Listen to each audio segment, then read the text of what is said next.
Om Swastiastu. Perkenalkan, nama saya Nimade Sri Susanti Dewi, Unit Kerja SD Negeri 1 Semarapura Klot. Saya adalah CGP Angkatan 7 Kabupaten Klungkung, fasilitator Bapak Muhammad Ismuni, dan pengajar praktik Nikade Atnyani.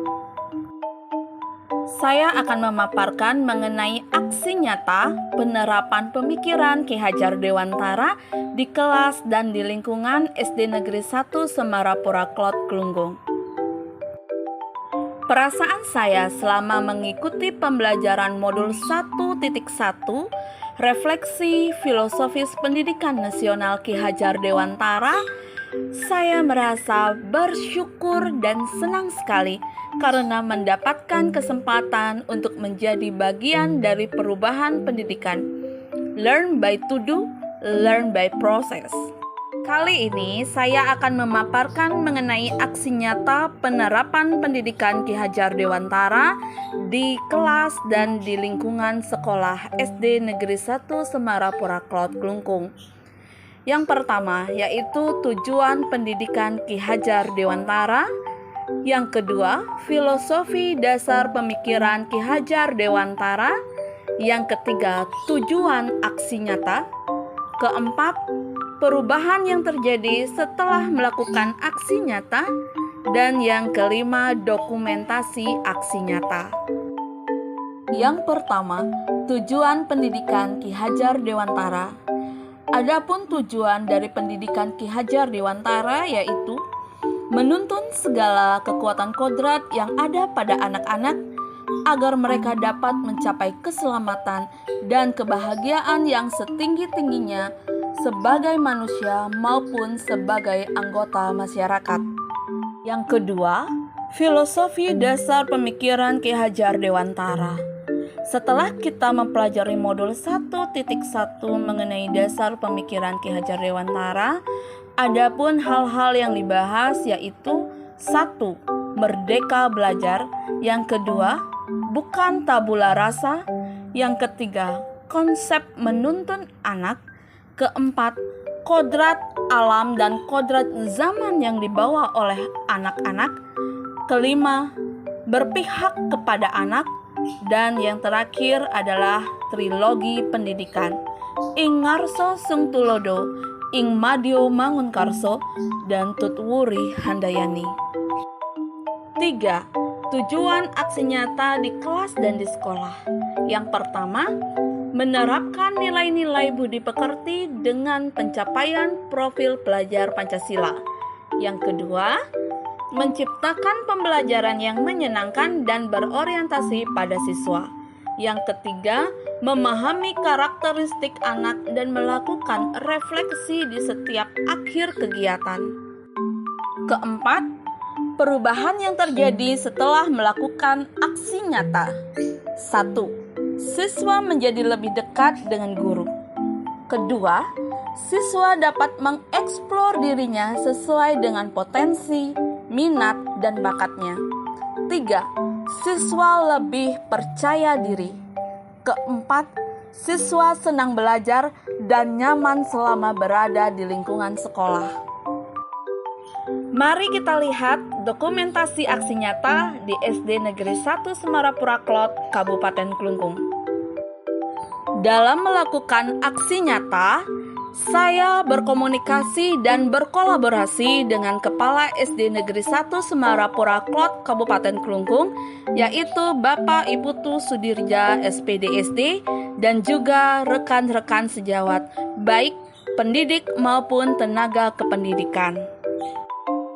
Dalam penerapan aksi nyata, yang pertama kita lakukan yaitu membudayakan 3S di kelas dan di lingkungan sekolah. 3S, 1. Senyum, 2. Sapa, 3. Salam. Selain 3S, kita juga membudayakan gemar membaca, di mana kita mengadakan kegiatan literasi selama 15 menit.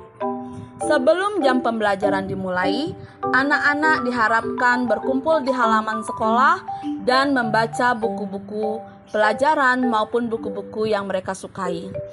Setelah itu, anak-anak diajak untuk mengemukakan apa yang sudah dia baca di depan teman-temannya. Nah, selain itu, kegiatan literasi tidak hanya di halaman sekolah sebelum pembelajaran, akan tetapi di sela-sela jam kosong maupun di jam istirahat, anak-anak bisa melakukan kegiatan literasi baik di kelas maupun di perpustakaan. Aksi nyata berikutnya yaitu beriman, bertakwa kepada Tuhan Yang Maha Esa, dan berakhlak mulia. Dalam penerapannya, kita mengajak anak-anak untuk berdoa bersama sesuai dengan agama dan kepercayaannya masing-masing. Berkumpul di halaman sekolah sebelum memulai pelajaran. Kita memohon kelancaran serta kemudahan dan keselamatan selama mengikuti proses pembelajaran di lingkungan sekolah, dan pada saat akan menutup pelajaran atau selesai belajar, kita juga mengajak anak-anak untuk melakukan doa bersama.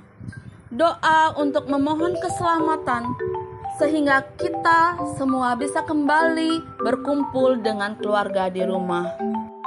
Aksi nyata berikutnya yaitu berkebinekaan global, di mana yang pertama kita mengajak anak-anak untuk mengikuti upacara bendera. Upacara bendera biasanya diadakan setiap hari Senin dan di hari-hari khusus. Anak-anak kita ajak untuk berpartisipasi dan menjadi bagian dalam perangkat upacara bendera secara bergilir. Selain itu, kita juga melakukan pembentukan kelompok belajar yang heterogen, di mana tidak hanya ada satu agama saja atau satu ras saja dalam satu kelompok belajar, akan tetapi kita campurkan agar anak-anak belajar yang namanya bertoleransi, saling menghargai dan juga bekerja sama. Tidak memperhatikan latar belakang, kepintaran, agama maupun ras. Selain itu, dalam aksi nyata berkebinekaan global, kita juga mengajak anak-anak untuk menyanyikan lagu wajib nasional atau lagu kebangsaan sebelum memulai pelajaran. Kita ajak anak-anak berkumpul melakukan penghormatan kepada Sang Merah Putih dan dengan menyanyikan lagu wajib Indonesia Raya. Aksi nyata berikutnya yaitu gotong royong atau kerja bakti. Di Bali terkenal dengan nama ngayah. Ngayah dapat didefinisikan sebagai melakukan suatu kegiatan yang berlandaskan rasa ketulus ikhlasan tanpa mengharapkan suatu imbalan atau pamrih. Penerapan di lingkungan sekolah, misalnya, kita mengajak seluruh warga sekolah untuk bekerja sama, saling bahu-membahu dalam mempersiapkan upacara keagamaan atau mempersiapkan upacara bendera setiap hari Senin atau di hari-hari khusus lainnya, serta melakukan kegiatan pembersihan baik di halaman sekolah, di kelas, perpustakaan, di kamar mandi, maupun ruangan-ruangan lainnya di seputaran lingkungan sekolah. Aksi nyata berikutnya yaitu kreatif dan bernalar kritis. Dalam penerapannya di lingkungan sekolah kami, yaitu kami memberikan kesempatan kepada seluruh anak tanpa membanding-bandingkan. Anak-anak diberikan kesempatan untuk mengeksplor apa yang ada di dalam dirinya, bakat, minat, dan potensinya. Anak-anak tidak hanya belajar secara teoristis saja sehingga kemampuan akademisnya bisa meningkat, akan tetapi anak-anak diajak, dilibatkan secara langsung dalam pembuatan suatu proyek, baik itu di kelas maupun untuk kegiatan perlombaan-perlombaan. Dan di hari-hari khusus, anak-anak mengembangkan potensi, minat, dan bakatnya di bidang non-akademis. Anak-anak diberikan kesempatan untuk memilih. Anak-anak diberikan kesempatan untuk memilih ekstrakurikuler apa yang mereka minati. Aksi nyata yang terakhir yaitu mandiri. Di sini kami memberikan kesempatan anak-anak untuk melatih kemandiriannya, melatih rasa tanggung jawabnya. bagaimana anak-anak mampu melakukan kegiatan pembelajaran secara individual maupun secara kelompok. Anak-anak bisa bertanggung jawab atas apa yang mereka lakukan, baik perkataan maupun perbuatan. Demikianlah pemaparan saya mengenai aksi nyata modul 1.1 penerapan pemikiran Ki Hajar Dewantara di kelas dan di lingkungan sekolah SD Negeri 1 Semarapura Klot, Kabupaten Klungkung. Guru yang bermutu adalah seseorang yang dapat melahirkan ribuan orang-orang hebat. Terima kasih. Calon guru penggerak Kabupaten Klungkung pasti bisa.